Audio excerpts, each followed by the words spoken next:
in the kitchen. Come and try my dish, bitch, in the kitchen. Welcome to this dish, is bitch, in the kitchen.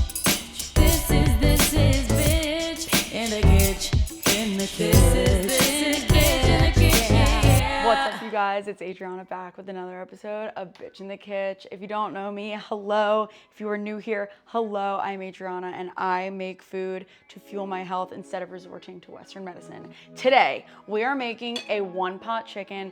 Easy, no cleanup, no mess. Very simple ingredients. And let's just get into it. At the bare minimum, you just need some garlic, onion, your favorite veggies, and some herbs. All the rest is extra, but it definitely enhances the dish. Let's walk through what we're gonna do. First things first, we're just gonna put all our veggies into the bottom of this pot.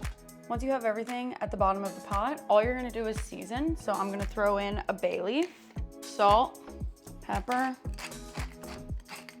olive oil. This is optional, but since I'm going with a rosemary garlic butter for the skin, I am gonna use red wine in this today. And then we will just mix that up. In the meantime, I've softened my butter because we're gonna need to mash it with a fork. I'm going to add all this chopped rosemary. Yes, I live on the edge. And I'm also going to mince some garlic with my garlic press, because I'm a cheater. Whoa, she's busting out the seams. I'm a bit of a garlic snob. I want to repel everyone that comes near me, so I will be adding lots of cloves to this.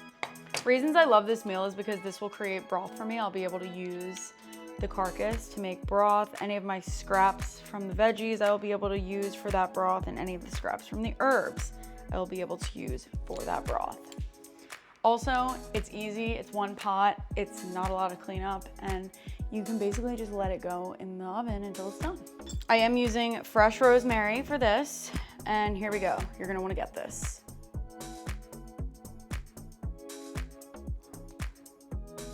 Yes. This is going to be the coat on the chicken skin. It's important that your butter is softened before you do this, or else you will have a very hard time mashing and spreading.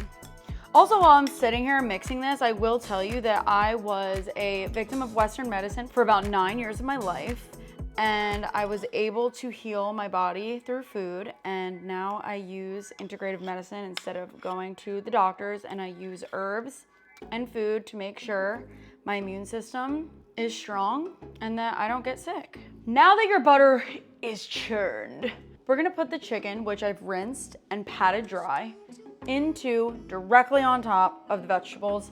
They are a bed for the chicken to sleep in. So let's go. I believe I'm using a 14-quart pot for reference.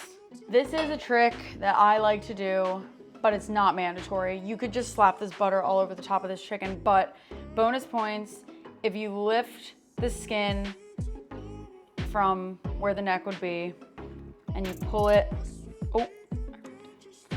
and you just get your fingers under there and you start to pull it up. I keep ripping it. Normally this doesn't happen. Then we put our butter inside of these pockets. Okay, I'm just gonna leave it. Here we go. Actually, first, we're gonna stuff the chicken. I have some fresh sage, more garlic cloves. We're gonna shove this right inside of the backside. It'll look like this. Censored. Stop. She doesn't wanna be filmed. We're just gonna stuff her with some garlic, some sage. I like to put lemons in there. And I'm gonna rip off a little bit more rosemary actually, since we're on the grind. And I'll put that inside as well. Now you're gonna get your hands messy.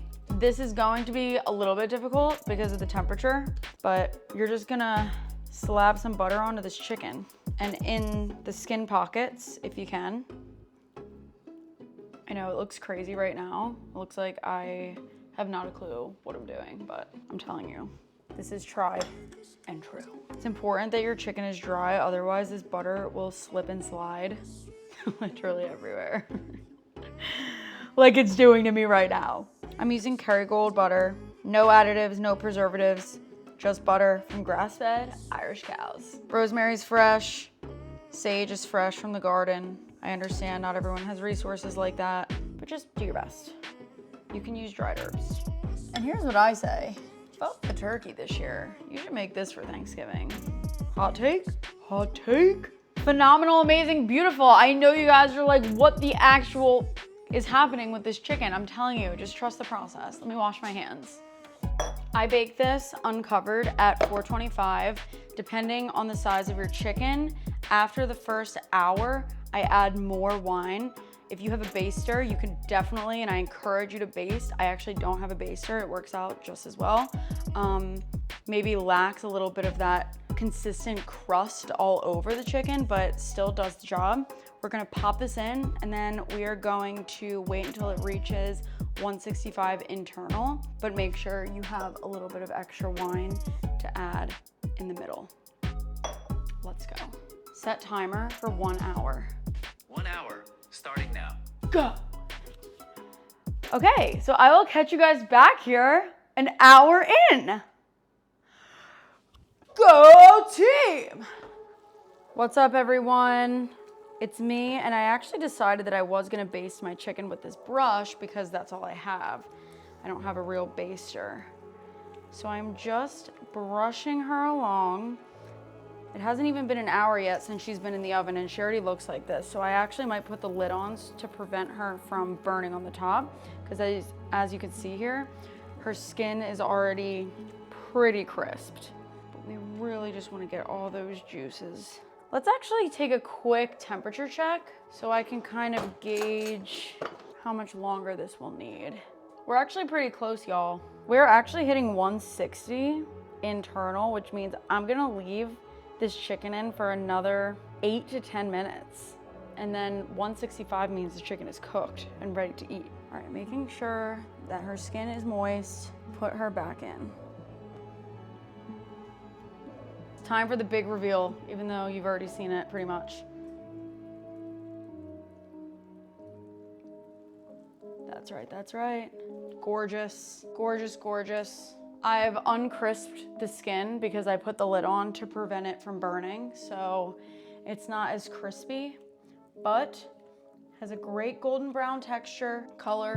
The basting looks amazing. The reason that I love this meal is because it is easy, doesn't have any mess. Your sides are included in the bottom, and it feeds a lot of people. Plus, you can repurpose your chicken carcass and make broth from it, which is one of my favorite things to do ever.